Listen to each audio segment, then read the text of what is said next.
Bien, hermanos, en la mañana de hoy vamos a terminar ya la sección que tenemos de los versículos 11 al 16 de 1 Timoteo capítulo 6, donde el tema que estamos tratando es el andar propio de un hombre de Dios.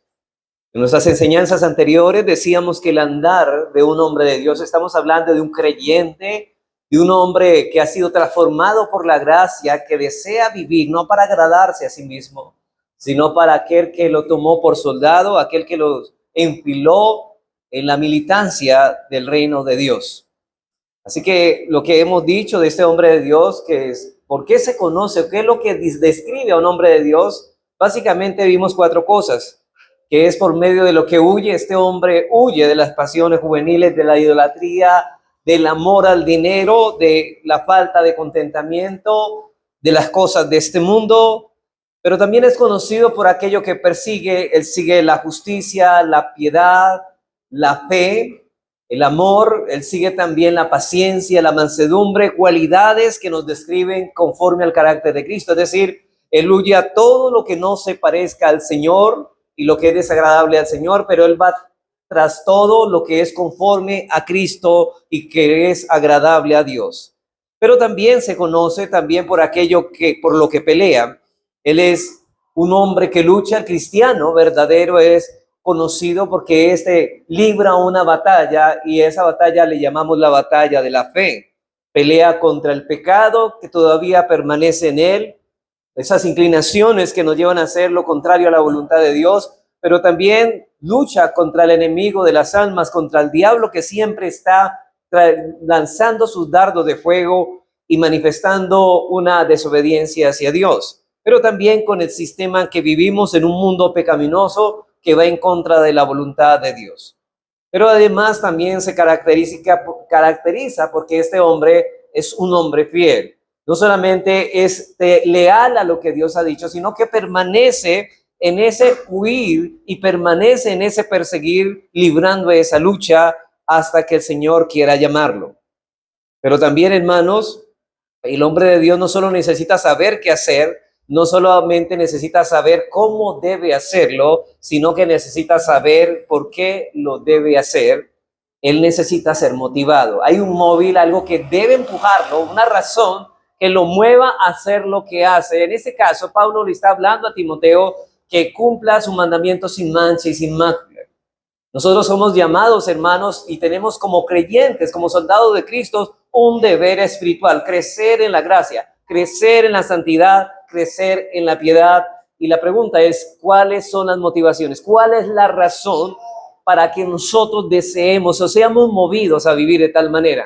Bueno, Pablo presenta que es el conocimiento de quién es Dios. Hermanos, el conocimiento que tengamos de Dios determina el estilo de vida que llevemos en este mundo. De ahí que luego de haber considerado en primer lugar estas características que describen el andar propio de un hombre de Dios, el domingo anterior empezamos a considerar la motivación de andar propio de un hombre de Dios.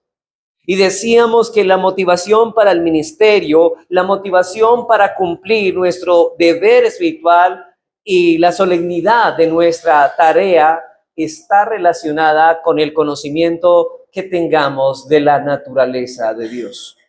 Yo decía, hermanos, que muchas personas hoy en día dicen conocer a Dios, pero no es el Dios verdadero. Todos se han fabricado en su corazón por su pecado un Dios que esté de acuerdo a su propio criterio, pero no que se quieren someter al Dios revelado en las Escrituras. Lo que viene a nuestra mente cuando reflexionamos sobre Dios es lo que determina no solamente lo que hacemos, sino por qué razón lo hacemos. Es decir, no solamente describe lo que hacemos externamente, sino lo que nos mueve a hacer lo que hacemos. De manera que nuestras motivaciones y actitudes cuando hacemos lo que hacemos está estrechamente relacionado con la idea que nosotros tengamos de Dios. Alguien decía que el hombre es una fábrica de ídolos cuando no tiene al Señor. Todos hemos inventado un Cristo, todo el mundo dice creer en Jesús, pero la pregunta, ¿cuál Jesús crees? El mismo Señor Jesucristo dice, el que cree en mí, como dice la Escritura, es de ellos que correrán ríos de agua de vida, del Jesús revelado en las Escrituras. Así que recuerdo también las palabras de Voltaire que decía que el hombre fue creado a imagen y semejanza de Dios, pero el hombre se ha hecho un Dios a su imagen y semejanza. Eso es precisamente lo que estamos viviendo en esta época. Hombres que han rechazado al Dios de la Escritura y ellos mismos han hecho un Dios de su propia invención. Un Dios que se acomoda a sus propios pecados, a sus propias demandas de la carne, pero han rechazado al Dios que les dice que debe morir a esa carne y debe mortificar el pecado que más ama. Así que, hermanos, estamos hablando que solo hay una fuente de fortaleza y valor para huir de lo que tenemos que huir, para perseguir lo que tenemos que perseguir, para pelear contra lo que tenemos que pelear y para ser fieles en lo que tenemos que ser fieles. Y esa fuente, decíamos que es el conocimiento de Dios. Es la confianza en Dios, es la comprensión de su carácter, es el conocimiento del Todopoderoso que motiva al hombre de Dios a cumplir su llamamiento. Hermanos, ¿por qué las personas no hacen lo que Dios dice en su palabra? Porque no le conocen. Ellos conocen acerca quizás de Dios, pero no conocen a Dios. No conocen la Escritura, porque es por medio de la Escritura que Dios se revela al hombre.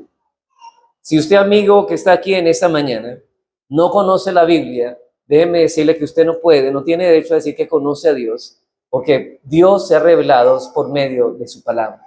Es la única manera. Y si usted esta mañana desea conocerle, le invito a que escudriñe las Escrituras, como dijo Jesucristo, escudriñe las Escrituras porque en ellas creéis que hay vida y ellas son las que dan testimonio de mí, dice el Señor Jesucristo. Así que, hermanos y amigos, aquí hay una lucha, es la confianza en Dios, es la comprensión de Él que nos mueve a vivir de una manera agradable delante de Él. Por eso Pablo, para motivar a Timoteo, menciona 6 atributos. Recuerden, hermanos, que el contexto de esa carta es que Timoteo tenía realmente un trabajo duro que realizar para corregir lo deficiente en la iglesia de Éfeso, y Pablo sabía que eso había traído en tal manera desánimo por toda la oposición que había tenido, porque algunos inclusive estaban teniendo en poco su juventud. Y al ver la actitud de Timoteo, le dice: no, Timoteo, motívate en saber quién es el Dios en quien tú crees, quién es el Dios a quien tú conoces. Eso te debe motivar a vivir la vida como la vives. O sea que esto indefectiblemente nos lleva a que hay un balance. Entre más conocimiento de Dios tengamos, mejor debe ser nuestro estilo de vida, de piedad y santidad. Ahora bien, hermanos, aquel que contempla la santidad de Dios querrá ser más santo como Dios es santo. Y cuando, hermanos, también vemos la justicia de Dios, queremos ser más justos. Por eso Pablo, para motivar a Timoteo, menciona 6 atributos que hacen parte del carácter de Dios. Y quisiera decir que cuando hablamos de atributos, estamos hablando de las cualidades que describen la naturaleza inherente de Dios. Es decir, por ejemplo, Dios no tiene amor, Él es amor, porque el amor es parte de su naturaleza. Dios no tiene justicia, Él es justicia, porque la justicia es parte de su carácter. Entonces estamos hablando de esas cualidades que son intrínsecas, inherentes a su esencia, a su naturaleza, a lo que Él es. Y recordando y teniendo conocimiento de eso, es que nos va a motivar a seguir luchando, a seguir huyendo, a seguir persiguiendo lo que hemos perseguido, a seguir siendo fieles. El domingo anterior vimos 3 de esos atributos. En primer lugar, vimos el poder preservador de Dios. Dios es quien preserva y restaura nuestras vidas. Hermanos, entendemos que si nuestro corazón en este momento está latiendo, si estamos respirando, es porque Dios nos ha dado vida. No debería ser suficiente razón para nosotros vivir para Él, tanto saber que si Él nos ha dado la vida, nos la dio con un propósito y es de glorificarle y de agradarle a Él. El aire que respiramos no es nuestro aire, es el aire de Dios. Nuestras almas le pertenecen a Dios. Él nos ha dado la vida, Él continúa dándonos en existencia y lo menos que espera Dios de nosotros es que nosotros le sirvamos de todo corazón. Es que nuestra vida esté viviendo para adorarle a Él. Pero también vimos, en segundo lugar, la invencibilidad de Dios. Dios es el que nos ha prometido gloria futura y nos muestra quién es Él en realidad. Es decir, hermano, la esperanza que tenemos es que este mundo va a perecer. Nosotros tenemos días que están contados y vamos a terminar nuestros días. Pero ¿sabe cuál es la esperanza del cristiano? Nuestra dicha, todo no acaba aquí. esta lucha no ha sido en vano. Ese huir de estas cosas, ese perseguir de estas cosas, el ser fiel en estas cosas, no es en vano. Hermanos, nos espera un galardón en los cielos. Esperamos la mirada y la contemplación de Cristo cara a cara. Y en tercer lugar, vimos la bienaventuranza de Dios. Mi Dios está perfectamente en calma y está perfectamente feliz porque Él está en control de manera perfecta de todo. Hermanos, ¿sabe qué? ¿Qué se espera del creyente? Que ellos también son bienaventurados. Si Dios es dichoso, nosotros también. Por eso Cristo, cuando describe en el primer sermón, el sermón del monte, cuando describe a los cristianos, ¿sabe cómo le llaman a esa porción? Las bienaventuranzas. Y en esa porción de las bienaventuranzas, ¿a quién describe el Señor Jesucristo? A los verdaderos cristianos. Bienaventurados los pobres de espíritu, porque de ellos es el reino de los cielos. Bienaventurados los que lloran, porque ellos serán consolados. Bienaventurados los que tienen sed y hambre de justicia, porque ellos serán saciados. Bienaventurados, bienaventurados, es decir, dichosos, hermanos. O sea que el cristiano no tiene ocasión para estar aburrido, y cuando estamos aburridos estamos pecando. ¿Por qué? Porque no estamos imitando a Dios, porque Él es bienaventurado. O sea, hermanos, que cualquier muestra de aburrimiento no lo vea simplemente como un estado de cambio emocional, sino como en cierta manera es provocado por un mal concepto de Dios.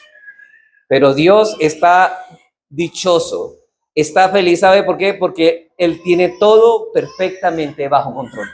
Y hermanos, nosotros podemos, yo creo que Pablo, cuando escribió Romanos 8:28, dice que a los que aman a Dios todas las cosas ayudan a bien. ¿Y sabe qué? Sabemos que si todas las cosas ayudan a bien, es porque Dios está en el control de todas las cosas para que precisamente nos ayuden para el bien. Es precisamente a la luz de eso que el cristiano vive dichoso aún en medio de las tribulaciones, aún en medio de las circunstancias, porque sabemos que todas las cosas, aún las más malas que parezcan, nos van a ayudar a bien.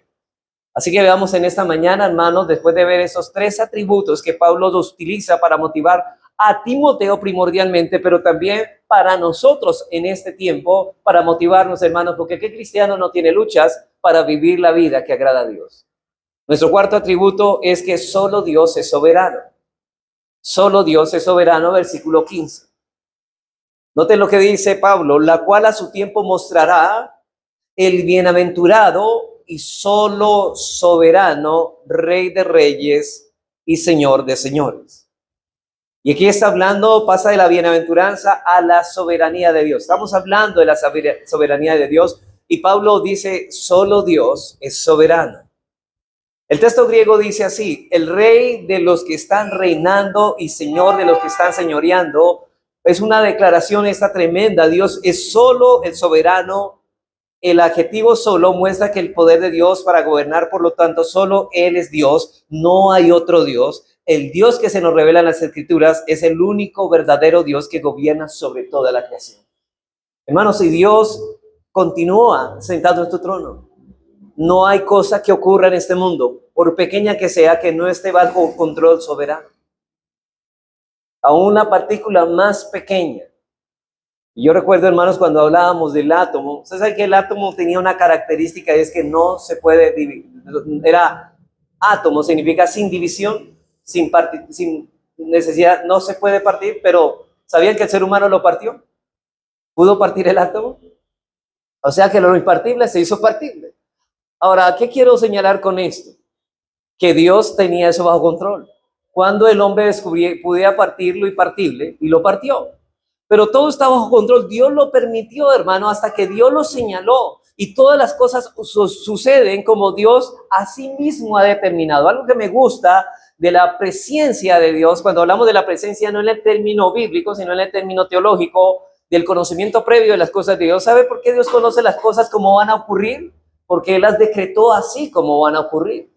Él sabe las cosas que van a ocurrir porque Él las determinó de esta manera. Hay gente que entiende que Dios sabe, que primeramente Dios fue al futuro y determinó las cosas como las vio. No. Y por eso dice que primero conoció, después determinó. No, no es así. Él primero determinó y por eso conoce las cosas y van a ocurrir tal como Él las determinó que ocurrieran. O sea que, hermanos, si miramos que todo sucede, dice el Señor, que ni un gorrión cae a tierra sin la voluntad de mi Padre. Todo sucede conforme al plan que Él ha elaborado. Él es soberano. De hecho, los gobernantes de este mundo hacen todo lo que Dios ha determinado que se haga. El Dios que se nos revela en la Escritura es el único Dios que gobierna. Dice Juan Calvino respecto a esto, dice, la suma de todo es que todos los gobiernos del mundo están sujetos a su dominio. Dependen de Él, están firmes o caen en su mandato. Mas la autoridad de Dios queda fuera de toda comparación, porque todos los demás son nada comparados con su gloria, y mientras que se desvanecen y perecen rápidamente, su autoridad permanece para siempre. ¿No ha notado que los gobiernos, un gobierno pasa y viene otro? Los hombres mueren y dejan de gobernar por un periodo de gobierno que tienen, o a veces vitalicio, pero van a morir y dejan su gobierno. Pero ¿sabe qué? La motivación de nosotros es que el gobierno de Dios siempre permanece. Es permanente, permanece para siempre. Lo que eso significa es que si el Dios de la Escritura es el único, entonces no hay competencia. No hay absolutamente nadie que pueda competir contra Él. Él es soberano y absoluto y nadie está luchando contra Él, ni aún Satanás por el control del universo, por el control de mi vida, como algunos suponen. Ustedes han visto ese cuadro, un cuadro de hecho muy famoso donde está Jesucristo y Satanás haciendo un pulso como si estuvieran combatiendo los dos con el mismo poder y los pone en el mismo nivel, como si Dios estuviera con el contrincante, el diablo, y vamos a ver quién va a ganar la batalla, un dualismo. Pero la verdad, hermanos, más lejos de la realidad, ¿sabe por qué? Porque aún el diablo está bajo el control de Dios. El diablo solamente puede hacer las cosas hasta donde Dios se las permita. De hecho, ustedes conocen la historia de Job, que solamente el diablo pudo tocar hasta donde Dios le permitió. Y, sin embargo, todas las cosas malas que Dios permitió que Satanás hiciera con Job, todas le ayudaron para bien a Job. Es ahí donde radica, hermano, nuestra confianza. Ahora, Dios va a permitir en su gobierno que a veces el enemigo nos tiente, haga cosas, sí, lo va a permitir. ¿Se acuerda cuando el Señor Jesucristo le dijo a Pedro antes de ir a la crucifixión, sí, le dijo, Pedro, Satanás ha pedido para zarandearte? Y dice Jesucristo, dice, yo no se lo permitió, no dice, y yo se lo he permitido. Bueno, ahí no dice, pero implícitamente está permitiendo que lo zarandee. ¿Y qué dice Jesús? Pero yo he orado por ti para que nunca te falte la fe. Y es la confianza. Dios está gobernando. Dios está bajo control de todo. ¿Entiende eso, hermano? Todas las cosas están bajo el control. Aún el enemigo, hermanos, está bajo el control de Dios. Por eso Pablo dijo en Romanos 8:32, con respecto al enemigo, ¿sabían que en Apocalipsis dice que el diablo es el acusador nuestro? Pero ¿sabe qué dice el Señor en Romanos, Pablo en Romanos 8:32? ¿Quién acusará a los escogidos de Dios? Dios es el que lo justifica. O sea, es decir, si Dios lo justifica, ¿quién puede acusarlos? Absolutamente nadie. Si Dios es quien quitó la culpa de ellos, ¿quién puede inculparlos a ellos? Ninguno. Porque solo Él es soberano, porque solo Él es Dios. Mi Dios es el solo soberano. Si Él es el rey sobre todos los que están reinando y Él es Señor sobre todos los que están señoreando, entonces no tengo nada que temer porque Él está por encima de todo. Aunque tengamos un gobierno que para nosotros no es bueno, sabemos que Dios aún en medio de ese gobierno malo está gobernando. Y todas esas cosas van a ayudar para nuestro bien. Hermanos, no crea que cuando Pablo escribió esta carta, el imperio romano era un imperio benevolente para con la gente cristiana. Al contrario, eran muy hostiles para con ellos. Pero aún esa motivación está dando a Timoteo para que viviera y cumpliera su deber espiritual. Así que el Señor nuestro, Dios es uno. El profeta Isaías entendía eso. Observe, por ejemplo, el capítulo 40 de Isaías y brevemente en el versículo 12 en adelante habla de Dios como el incomparable. De hecho, hermanos, ¿a quién podemos comparar con Dios? Por ejemplo, cuando hablamos de la Trinidad de Dios, trata de comparar eso con alguna cosa de este mundo y verá que no puede compararlo. Alguna doctrina unicitaria o modalista sí puede comparar a Dios con algo, pero la Trinidad no se puede comparar. ¿Sabe por qué? Porque la naturaleza de Dios es incomparable. no hay nada en este mundo que podamos comparar a Dios. No hay una analogía que encaje perfectamente en lo que Dios es en su naturaleza. Y al llegar, a Isaías ha hablado del incomprensible, solemne, incomparable Dios de Israel. Y al llegar al versículo 25 leemos esto, dice, ¿a qué pues me haréis semejante o me compararéis? Dice el santo, versículo 28, ¿no has sabido, no has oído que el Dios eterno es Jehová, el cual creó los confines de la tierra?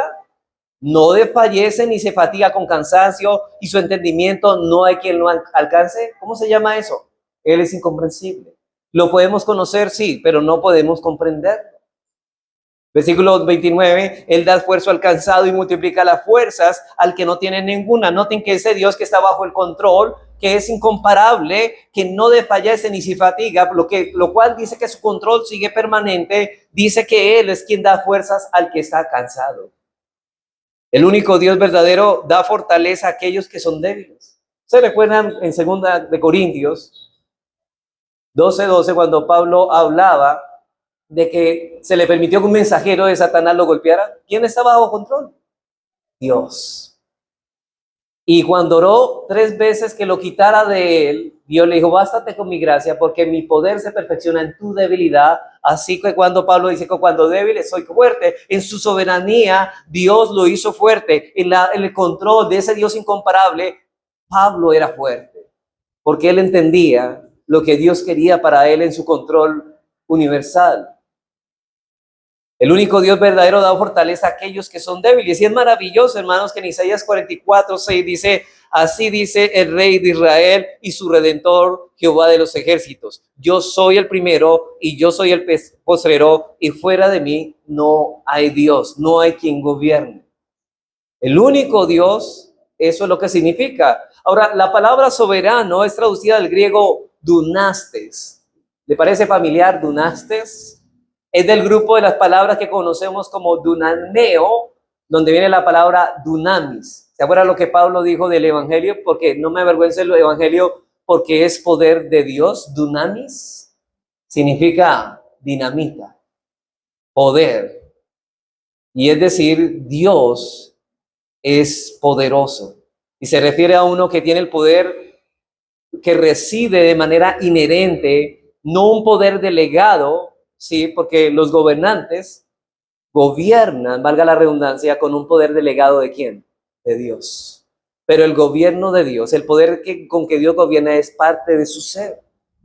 Por ejemplo, cuando ustedes recuerdan cuando Jesús estaba con Poncio Pilatos y le dice a Poncio Pilatos, tú no estuvieras encima mío como gobernante si Dios no te hubiera puesto a ti.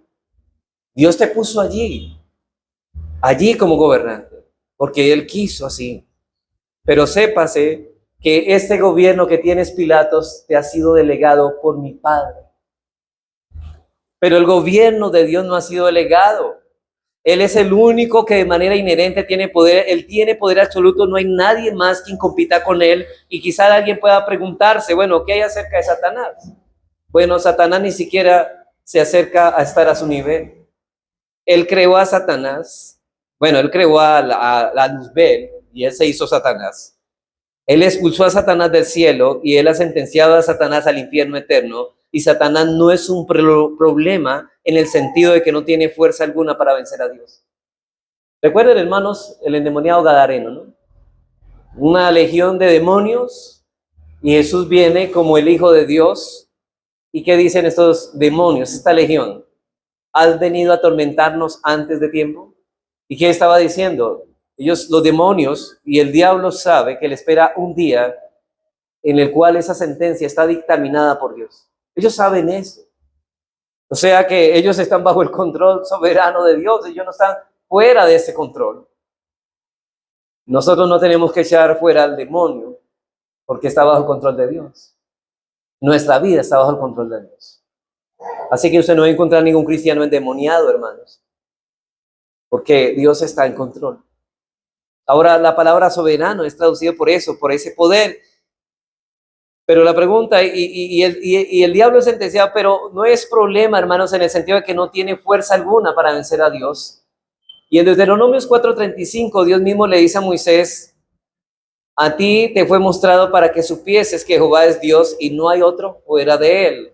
Aprende pues hoy, reflexiona en tu corazón que Jehová es Dios arriba en el cielo, ¿y sabe qué? Y también abajo en la tierra, y no hay otro. No solamente en el cielo, como los deístas creen. Hay unas personas que creen que Dios creó la tierra y todas las cosas y la dejó a sus expensas. No, Dios está en control soberano de este mundo. Y algunas personas, bueno, ¿y qué con el problema del mal? ¿Y por qué suceden estas cosas malas? Si Dios estuviera aquí, no hubiera ocurrido que mi familia muriera de esa manera tan horrible, horripilante. No, Dios está bajo el control de todo eso. Ahora, el problema es que ellos piensan que nosotros no nos merecemos ese trato, pero todos los hombres, sin excepción, merecemos ser destruidos de una manera horripilante, porque somos malos por naturaleza. Ellos olvidan eso, que el mal que nosotros merecemos y que viene a este mundo no es nada comparable a lo que realmente merecemos. Si comprendieran desde allí, mirarían las cosas desde como Dios las ve. El problema es que no ven como Dios controla todo, Dios tiene todo y Dios ha permitido el pecado y el mal para llevar a cabo sus planes redentores. Yo podré llevarlos, por ejemplo, a lo largo en el Antiguo Testamento, a muchos pasajes que dicen lo mismo de una u otra manera. Dios es soberano. Esta doctrina reviste de mucha importancia en cuanto a nuestra esperanza y consuelo en Dios, hermanos. Yo creo, a mí, saber, hermanos, que Dios está bajo el control. Yo no tengo miedo, hermanos, de que el enemigo pueda hacer algo que me vaya a sacar del camino del Señor, porque no lo puede hacer. ¿Quién nos podrá separar del amor de Cristo?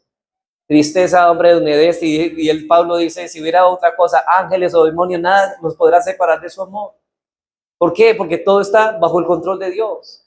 El hecho de saber que Dios es soberano quita toda la ansiedad de mi vida. Dios está a cargo de todo lo que ocurre y vemos que el apóstol Pablo intensifica, hermano, la soberanía de Dios más aún cuando hace la declaración, Él es solo soberano, ¿sabe qué? Y Él es Rey de reyes y Señor de señores.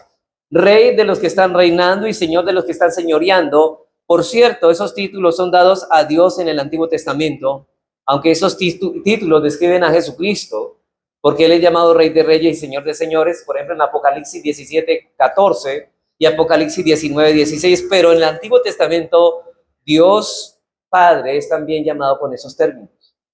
Como lo podemos ver, por ejemplo, en Deuteronomio 10:17, simplemente escríbanlos, dice Moisés, porque Jehová vuestro Dios es Dios de dioses y Señor de señores. En el Salmo 136, 2 y 3, dice el salmista, alabad al Dios de los dioses. Y sigue diciendo, alabad al Señor de los señores. Y Daniel 2:47 vemos la declaración de Nabucodonosor, después de Daniel haber interpretado su sueño. Dice él, ciertamente el Dios vuestro es Dios de dioses y Señor de los reyes. O sea, ¿qué está diciendo? Que todos los gobiernos del mundo están bajo el gobierno, a un gobierno mayor, el gobierno de Dios. Están gobernando para Dios. Todos están gobernando para Dios. Todos están haciendo lo que Dios ha determinado que hagan. Y aún lo malo, usted dirá, sí, aún lo malo. Aún lo malo. Como podemos ver, esa es la terminología del Antiguo Testamento. Y Nabucodonosor recuerda que un tiempo fue humillado por Dios para comer hierba, ¿cierto?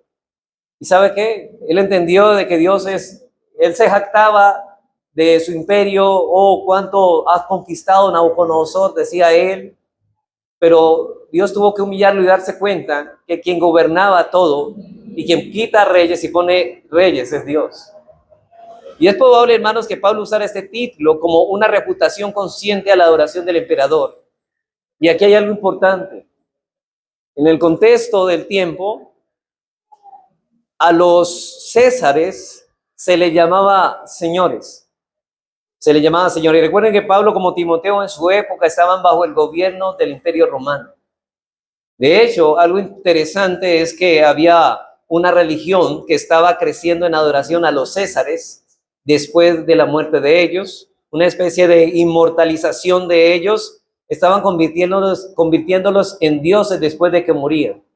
Había un culto a los césares. Y lo único que Pablo le está diciendo a Timoteo es que solo hay un Dios. Los césares no son Dios.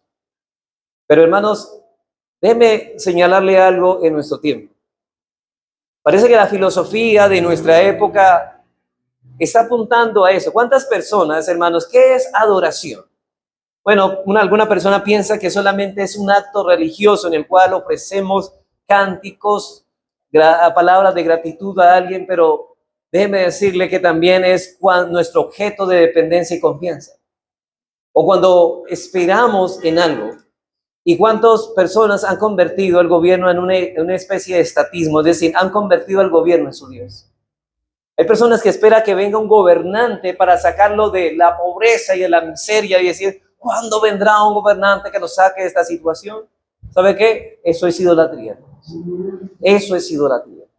Eso es lo que Dios no espera, eso es lo que Dios quiere. Él es el único gobernante y Dios nos ha llamado a poner nuestra adoración a Dios y a no guardar las esperanzas en un gobernante, en un candidato presidencial, sino que el único que tiene el control y realmente Él no muere y su gobierno es para siempre y perfecto, es el gobierno de Dios. Y tenemos plena esperanza, hermano, aunque nos gobiernen los que nos gobiernen.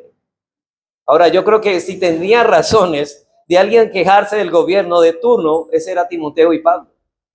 Pero precisamente no se quejaban contra el gobierno porque sabían Dios está en control de todo.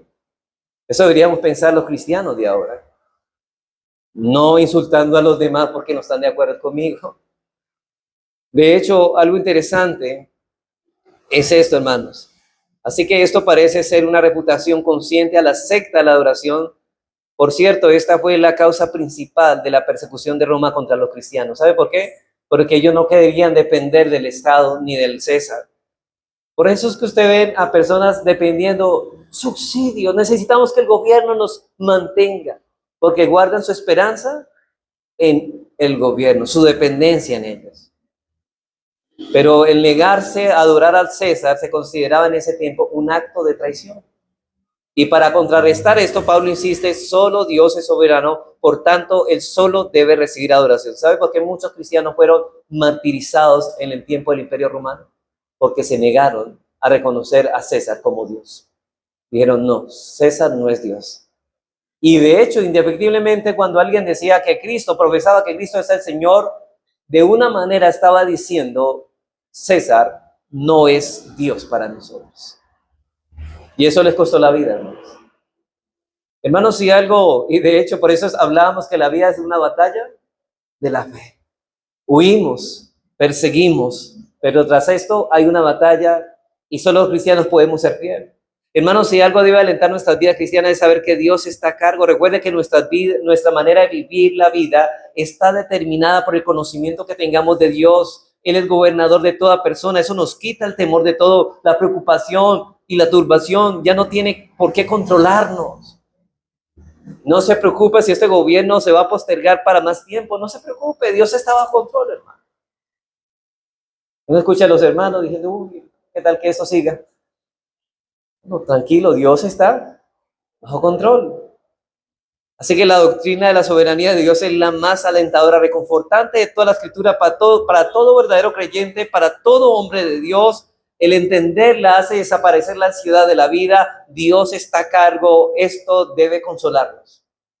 Porque no tengo que depender de mi propio poder, no tengo que depender de mi ingenuidad, no tengo que depender de un gobierno, no tengo que depender de mi sabiduría, no tengo que depender de otros hombres, ni de mi capacidad, ni la capacidad de otros hombres, tengo que depender de Dios.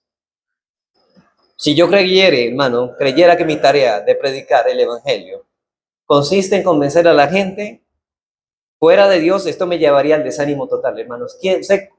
Una pregunta, hermanos, ¿a quién puede convencer usted con el evangelio? Absolutamente a nada. Entonces usted dirá, bueno, entonces ¿para qué predicamos el evangelio? Porque Dios nos mandó a predicar el evangelio. Es nuestro deber espiritual. Entonces, ¿qué es lo que lo debe motivar a usted a cumplir ese deber espiritual? Que Dios está bajo control y como soberano, Él tiene misericordia del que quiera tener misericordia y si quiere cambiar el corazón y convencerla, Él la convence. Esa es la tranquilidad que tenemos, hermanos. Aunque la palabra me ordena hacerlo, esa misma palabra también me enseña que solo Dios es quien puede convencer al incrédulo. Note eso cuando Pablo le dice, en la segunda carta a Timoteo, dice que corrija a los que se oponen a la verdad por si quizá Dios les conceda que se arrepientan y escapen del lazo del diablo en que se hallan cautivos a voluntad de él. Pero dice, por si quizá, predíquenle por si quizá que Dios quiera. Porque ustedes no los van a convencer, pero deben hacerlo. Así que la Escritura enseña que Dios es soberano y mi responsabilidad no consiste en convencer a la gente. De hecho, yo estoy aquí y aunque yo trato de convencerle, no puedo convencerle. No trate que yo estoy aquí, yo estoy diciendo, Señor, tú me has llamado a predicar tu palabra, pero quien va a convencer a los que están oyendo no soy yo, eres tú.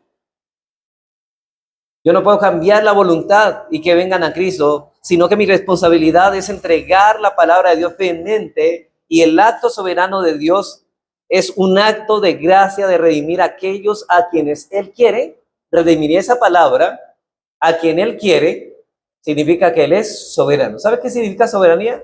Que Dios hace lo que quiere como lo quiere.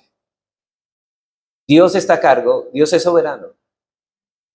El pensar que Dios no es soberano en nuestras vidas y que fuéramos responsables por asegurarnos de controlar todas nuestras circunstancias para que las cosas sucedan tal como queremos que sucedan, eso nos abrumaría en gran manera. ¿Sabe por qué muchas personas se oprimen? Porque es que quiero que mi vida salga como yo quiero. Un momento, entienden, tu vida no va a salir como tú quieras, sino como Dios quiere. Y mientras no aceptes esto, vas a ser el ser más desdichado y más amargado de la vida. Por eso decía Pablo, dura cosa es dar cosas contra el aguijón. Hermanos, cosas contra el aguijón. Pero lo que un verdadero creyente, hermanos, cree es que Dios está al control de toda su vida y que Él está llevándolo por un buen camino, y lo único que quiere hacer es ser fiel a Dios, y cada vez que viene a su vida una situación, por muy adversa que sea, Él dirá, Dios es soberano, Él está en control de mi vida, y esto es maravilloso. Así que es simplemente, el creyente simplemente, hermanos, va a esperar en lo que Dios está haciendo. Recuerda las palabras del salmista en el Salmo 40, dice, en el Salmo 41:4 dice, noten esto, pacientemente esperé a Jehová. ¿Ustedes se acuerdan que decía Pablo de Timoteo, qué persigue el verdadero hombre de Dios?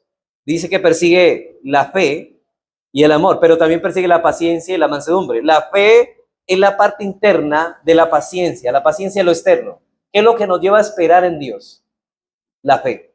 La fe es la certeza de lo que se espera. Tenemos la certeza de lo que esperamos porque Dios lo ha dicho. Dios lo ha dicho, esperamos lo que Él ha dicho. ¿Y sabe qué dice el salmista? Pacientemente esperé ¿en quién?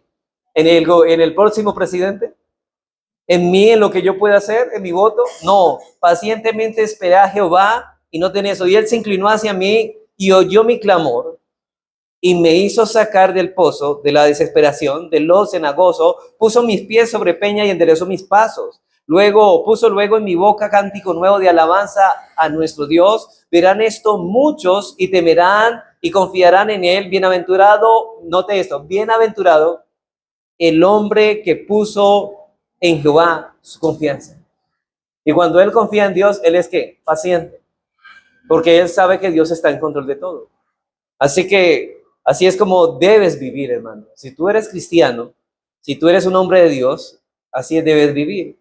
Dios es soberano, Él es rey sobre todo lo que están reinando y sobre todo los que están señoreando. Él es solo soberano, Él está a cargo de manera total de todo, y así es como debe ser. Y qué verdad, hermanos, tan confortante es esto. Noten lo que dice Isaías 46:11, la segunda parte. Dice Dios, yo hablé, dice Dios, y lo haré venir. Lo he pensado y también lo haré. Dios está conformando a los suyos a la imagen de su Hijo. Dios los está haciendo. Y aquellos que no creen eso, aquellos que no viven a la luz de esta verdad, se van a hallar a sí mismos en desesperanza, van a preocuparse, van a temer, van a estar en depresión, en ansiedad, y las cosas no le van a salir bien.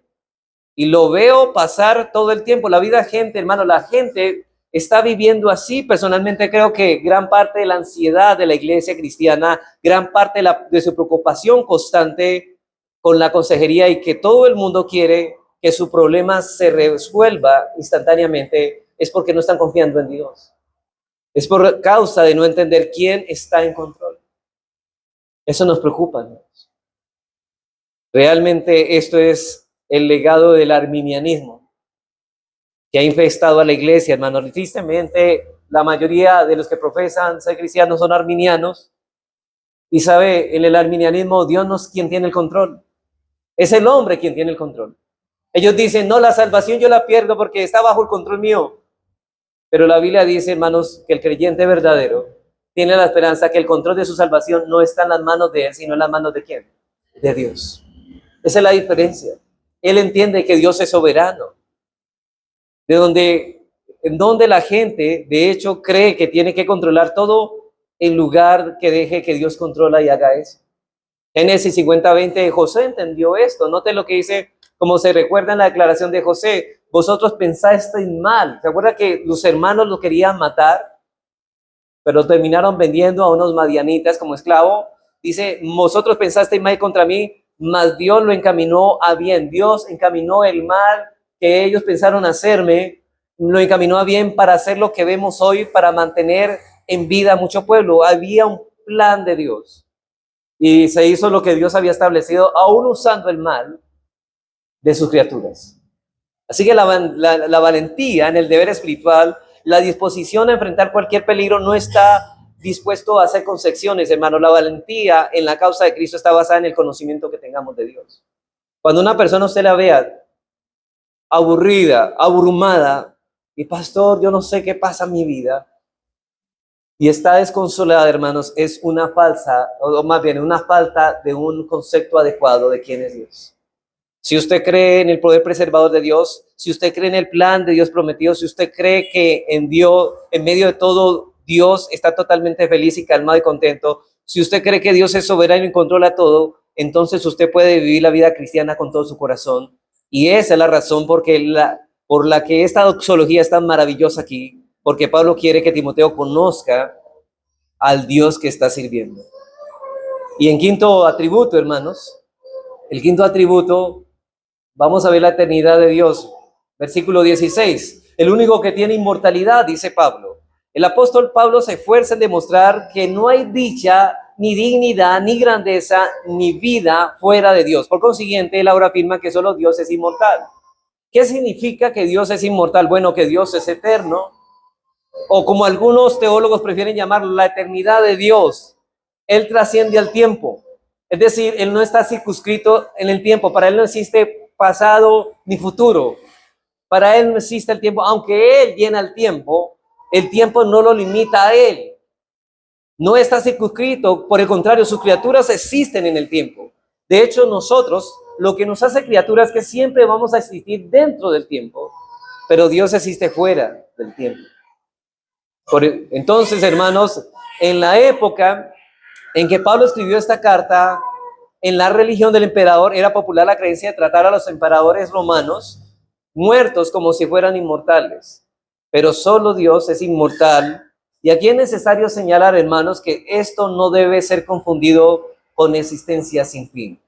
Por cierto, eso también está implícito, pero el concepto de inmortalidad es mucho más excelso. Significa que Dios es la fuente inagotable de vida. Eso significa que Dios es inmortal. No solamente que trasciende al tiempo, sino, hermanos, que toda la vida de todos los seres vivos creados está derivada de Dios como la fuente de vida. Pablo no está diciendo que solo Dios es inmortal en el sentido de que ningún hombre va a vivir para siempre. Él solo quiere decir que Dios es inmortal en el sentido de que Dios es inherentemente inmortal. Usted es inmortal porque Dios le dio a usted inmortalidad. Dios es inmortal porque Él es inmortal en su naturaleza. Es decir, nosotros los hombres tenemos principio de días, pero no tenemos finales de días. Bueno, finales de días en este mundo, pero de nuestra existencia no habrá finales de días. No hay finales. Hay un destino eterno, sea el cielo o el infierno, pero somos inmortales. No vamos a dejar de existir, a eso se está refiriendo. Una vez comenzamos a existir, por ejemplo, los animales comienzan a existir y dejan de existir cuando mueren. Pero el hombre comienza a existir y nunca deja de existir. La muerte no es cesar de existir. La muerte significa separar el cuerpo del alma. El alma quizá queda en un estado inconsciente, pero el cuerpo, pero el alma está consciente en un lugar eterno, sea el cielo o el infierno. Y usted es inmortal porque Dios le ha dado esa inmortalidad. La deriva de usted. Cuando dice entonces Pablo, solo el inmortal, es que solamente Dios es la fuente, pero nosotros la recibimos. Así que la palabra inmortalidad es traducida del término griego atanasia. ¿Sí ha escuchado esa palabra atanasia? Bueno, atanasía entonces, que significa literalmente sin muerte. La palabra thanatos significa muerte y la palabra athanatos significa sin muerte. Esto significa que Dios no puede morir, Él es incapaz de morir porque la inmortalidad es inherente a su naturaleza. Él tiene una calidad de vida que es absolutamente interminable y Él es el único que tiene eso. Él simplemente no puede ser corrompido, lo cual necesariamente dice que va a durar Él y que Él es interminable y Él no puede perecer, Él no puede morir. Y tenemos vida interminable, inmortalidad, porque Dios nos la dio. Por ejemplo, en el Salmo 36, el salmista dice en el versículo 9, porque contigo está el manantial de vida, dice allí. Nuestra vida viene de Dios, lo que tenemos, Dios nos lo ha dado. Es decir, ¿por qué somos inmortales? En el sentido de que nunca morimos, en el sentido de que nuestra alma no deja de existir. Bueno, porque Dios nos le ha placido darnos esa inmortalidad, pero eso viene de Dios. El rey Nabucodonosor, después de haber vuelto a la cordura, dijo en Daniel 4:34, mas al fin del tiempo, yo Nabucodonosor, alcé mis ojos al cielo y mi razón me fue de vuelta y bendije al Altísimo y alabé y glorifiqué al que vive para siempre, cuyo dominio es sempiterno y su reino por todas las edades. Ahí está glorificando la inmortalidad. Dios, quien vive para siempre. Ustedes recuerdan el Salmo 90. ¿Quién lo escribió? Moisés. Bueno, versículo 1 y 2, él dice, Señor, tú has sido refugio de generación en generación, antes que naciesen los montes y formasen la tierra y el mundo, desde el siglo y hasta el siglo, tú eres Dios. O sea, de eternidad a eternidad. O sea, nosotros estamos en medio de la eternidad, antes de que existiera el tiempo. Y cuando acabe este mundo, aún Dios sigue siendo Dios. Y el profeta Habacuc 1:12 dice, ¿no eres tú desde el principio, oh Jehová, Dios mío, santo mío? La pregunta es, ¿por qué Habacuc dijo esto? Bueno, porque él no podía entender lo que estaba pasando en la historia. Esa es exactamente la razón. Y él vio a los caldeos. Por ejemplo, en ese tiempo Israel estaba amargado por lo que los caldeos estaban apresurando. Dijo Dios, van a venir y van a borrar y van a aplastar a Israel. ¿Se acuerdan la profecía que Dios dio a Habacuc? Van a venir y van a castigar a Israel. Y él se toma la cabeza y dice, bueno, Dios, ¿cómo es posible que puedas destruir a tu pueblo usando a una nación peor que Israel? Tú quieres castigar a tu nación, tú quieres castigar a tu pueblo, ¿cómo vas a usar esa nación peor que tu pueblo? ¿Y cómo puedes tú violar tu pacto de amor con tu pueblo y tú no traes avivamiento a tu pueblo? Tú eres soberano. Y él está muy confundido porque uno a veces piensa, hermano, muchos pensamos que si Dios es nuestro Dios, deberían pasar solamente cosas buenas. Pero recuerden, hermanos, que hay cosas malas que Dios permite para nuestro bien, otra vez. Entonces, tú eres soberano y él está confundido, pero la historia, entonces él dice, pero tú eres el Dios eterno. Y lo que el profeta Habacuc está diciendo es recordarse a sí mismo que Dios es el mayor de la historia, que él estuvo ahí antes de que sucediera la historia como la conocemos y él estará ahí después de la historia como la conocemos. Él es eterno y qué consuelo es para nosotros saber que sin importar lo que pasa en este pequeño momento de la vida de Dios, sobrepasa eso. Dios es eterno. Qué consuelo, hermanos, fuera del tiempo, no afectado por la muerte, vive de manera eterna más allá de la influencia del pecado, más allá de la influencia de las circunstancias, más allá de la influencia de los hombres, de los demonios. Nada en el tiempo afecta a Dios, nada en el espacio afecta a Dios. Y entonces cuando nosotros de cierta manera nos tambaleamos en este mundo y nos metemos en tipo de problemas, porque nos metemos en problemas, hermanos. Nosotros mismos lo hemos buscado y nos preguntamos cómo nos metimos en esto y si vamos a poder salir de ello. Bueno, recordamos que tenemos al que no muere, que Él es el Dios eterno y que está más allá de la historia de manera infinita y está disponible a nosotros. El Dios que tenemos es el Dios que posee la eternidad, es el Dios que ha planeado la historia el Dios que va más allá de nuestras circunstancias, sin embargo, entiende nuestras circunstancias.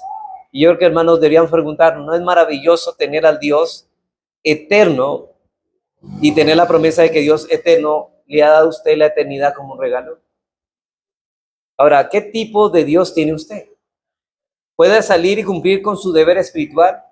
¿Puede vivir santa y piadosamente? Si realmente usted conoce a Dios, usted puede, porque usted sabe que tiene a un Dios que preserva y restaura la vida. Tiene usted a un Dios que ha planeado mostrar quién es usted en la revelación gloriosa de Jesucristo. Usted tiene un Dios que siempre está contento, que nunca está preocupado, nunca está ansioso, nunca se ve perturbado, está en calma. Y usted ve que es un Dios soberano que controla todo. Él está a cargo de todo. Nadie puede tener su mano y le dice, ¿qué haces? Y usted tiene un Dios que va más allá de la historia y carece de la muerte de manera absoluta. Hermanos, quien nunca morirá, quien siempre está ahí y siempre está para sustentar todas nuestras necesidades. Y por último, hermanos, de manera muy breve, veamos nuestro último atributo, veamos el último atributo de Pablo que nos enseña ese pasaje y es la santidad de Dios. Versículo 16, la segunda parte, el único que tiene inmortalidad, que habita en luz inaccesible, a quien ninguno de los hombres ha visto ni puede ver. Hermanos, ¿quién puede ver a Dios y seguir viviendo? Nadie.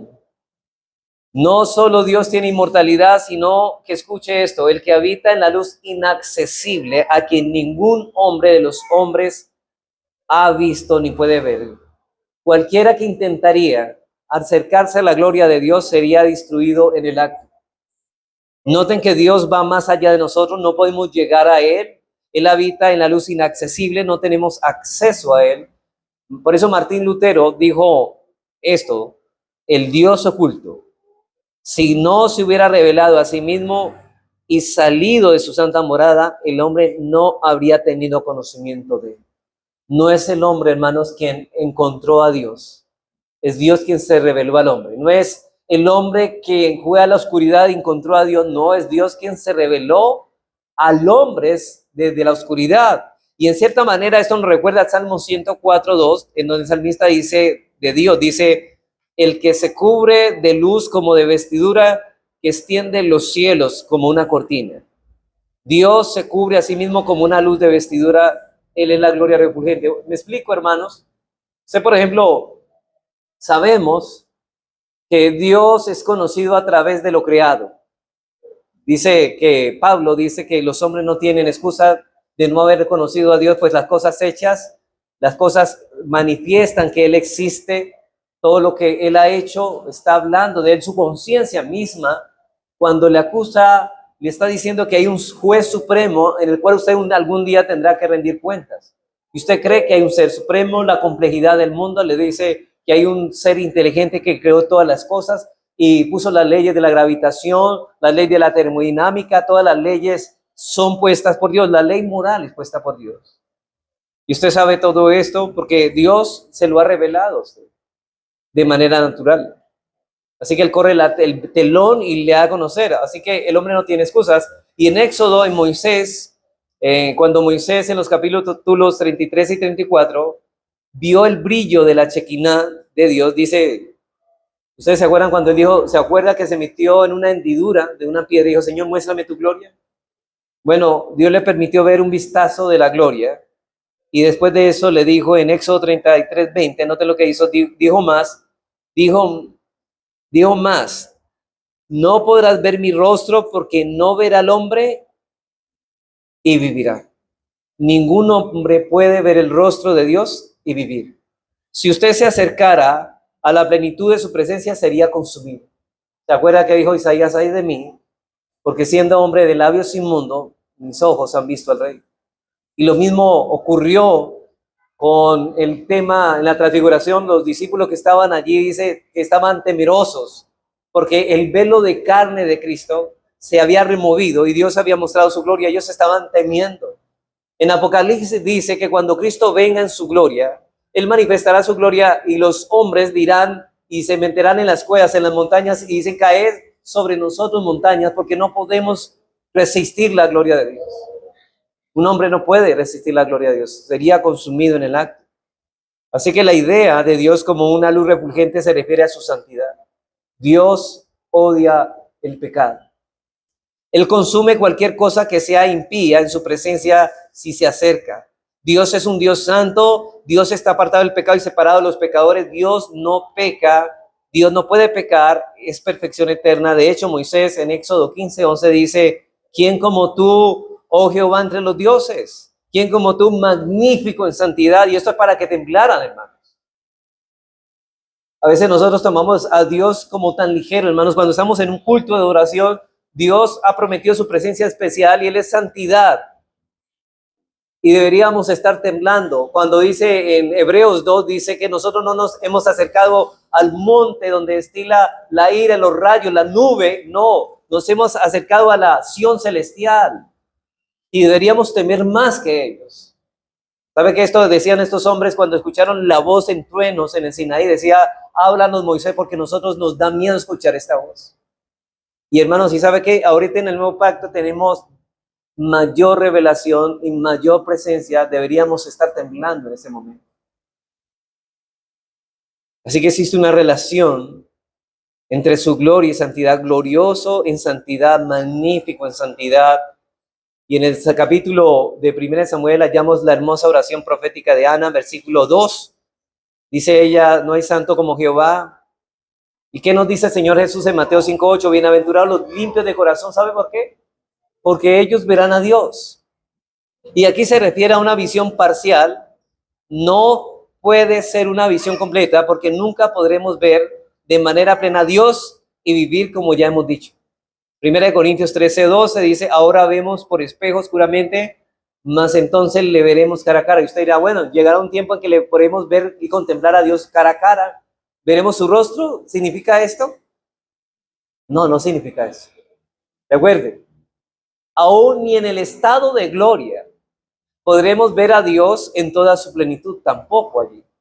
Entonces, ¿a qué se refiere que le veremos cara a cara? Bueno, es una visión parcial. El apóstol Juan en su primera carta del capítulo 3 hace referencia a la visión en el versículo 3. Dice, amados, ahora somos hijos de Dios y aún no se ha manifestado lo que hemos de ser. O sea, todavía no hemos llegado a la gloria. No somos perfectos. No somos perfectamente santos. Pero sabemos que cuando Él se manifiesta, es Cristo, se manifieste gloria, cuando venga por segunda vez, seremos semejantes a Él como Él es. Porque le veremos tal como Él es. De nuevo, esa visión no es la real visión de Dios, sino la visión de Cristo en estado glorificado, pero no es Dios en toda su gloria. Ningún hombre jamás podría ver a Dios y vivir, serían consumidos de manera instantánea para siempre. Pero la pregunta es, ¿cuál es la relación con este texto? Bueno, Dios es inaccesible. Ningún hombre jamás ha visto su gloria plena, ningún hombre verá su gloria plena, ni siquiera por medio de la revelación especial. Pero alguien se estará preguntando, bueno, ¿y qué hay acerca del cielo? Bueno, no creo que en el cielo jamás veremos la gloria de Dios en su plenitud. En el cielo nunca la veremos, podríamos ver una porción de esta, ciertamente veremos una porción más grande de la gloria de Dios que alguien haya visto en el mundo, pero no veremos la gloria inmensa, eterna, refulgente de Dios. ¿Sabe por qué? Porque nunca tendremos una comprensión completa de Dios. Y posiblemente usted esté preguntando, bueno, ¿cuál es el punto de exaltar esta inaccesibilidad de Dios? Bueno, ¿cuál es el punto de mencionar esta doxología que Dios es tan santo, que es inaccesible? Bueno, el apóstol subraya la imposibilidad de Dios. Dios no comete errores. Él siempre hace lo que es correcto. Dios es tan santo que Él nunca va a cometer errores, nunca emite un juicio equivocado. Él siempre hace exactamente lo que está bien, exactamente lo que es perfecto. Y si algo está mal, no es Él, somos nosotros. Me gusta esa frase que algunos dicen, cuando veas algo en mí malo, ese soy yo. Cuando veas algo bueno, ese es Dios. Él no tolera ningún pecado en su presencia. Es otra explicación de esto. Y es verdad que Dios lidia con el pecado y un día Él va a terminar con el pecado, aunque lo ha permitido. ¿Se acuerdan que dijimos al principio? Él va a terminar con el mal, Él va a presentar su santidad con un pueblo santo. Y el Señor oró en Juan 17:11, Padre Santo, Él es llamado el Santo y eso nunca va a dejar de ser debido a que Él es santo. Así que, hermanos, ¿cuál es el consuelo de todo esto? Bueno, el consuelo para todo verdadero creyente es persistir en el servicio al Señor a quien representa. Es decir, si representamos a un Dios que es santo, ¿qué esperamos nosotros como representantes? Que seamos igual que Él. Es entender que está recibiendo la guianza y dirección de quien no comete errores, de quien nunca hará algo mal. Es decir, si Dios nunca comete errores, hermanos, hay motivaciones para estar consolados en Dios. Dios no solo tiene todo bajo control, sino que nunca emite un juicio erróneo. Además de eso, los que se le oponen y persiguen un día serán juzgados por el santo Dios. Y cualquier persona, hermanos, que persiga a un hijo de Dios, óigalo bien, cualquier persona que hable algo mal a un hijo de Dios, cualquier persona que vaya en contra del reino de Dios, algún día va a sentir vergüenza. Todos aquellos que se burlan de su nombre y lo niegan, nunca entrarán en su presencia. Y aquí, ¿a qué Dios servimos? Preguntamos. Ya de todo esto, hermanos, creo que hay una pregunta para concluir. ¿A quién Dios servimos? Porque déjeme decirle que la manera como usted vive me hace ver que usted está adorando a un Dios que no es el Dios de la Escritura. Porque es el conocimiento de ese Dios que se nos revela en su palabra, que nos mueve y nos puede equipar para cumplir con nuestro deber espiritual. Y esa es la manera, hermanos. Verdaderamente este Dios es digno de honra. ¿Y quién es nuestro Dios? Por eso termina el autor de Hebreos diciendo, de manera que podemos decir confiadamente, el Señor es mi ayudador, no temeré lo que me pueda hacer el hombre. Y ahí termina Pablo diciendo, en esta palabra, en esta maravillosa doxología, al cual sea la honra, el imperio sempiterno. Amén. Verdaderamente este Dios es digno de toda honra, de reverencia. Hermano, ¿sabe por qué estamos aquí hoy? Porque este Dios es digno de adoración, el que conocemos digno de adoración, y merece que le adoremos como Él dice que le adoremos. También es digno de poder eterno, esto es poder manifestado, y nosotros debemos adorarle por el Dios que conocemos. Así que, hermanos, que Dios nos ayude en esto, a tener un conocimiento más amplio, porque si tenemos un conocimiento más amplio, más claro de Dios, por medio de la Escritura y por medio del poder del Espíritu Santo, nuestra vida cambiará, nuestras vidas serán movidas de una forma distinta, quizá a la que estamos llevando.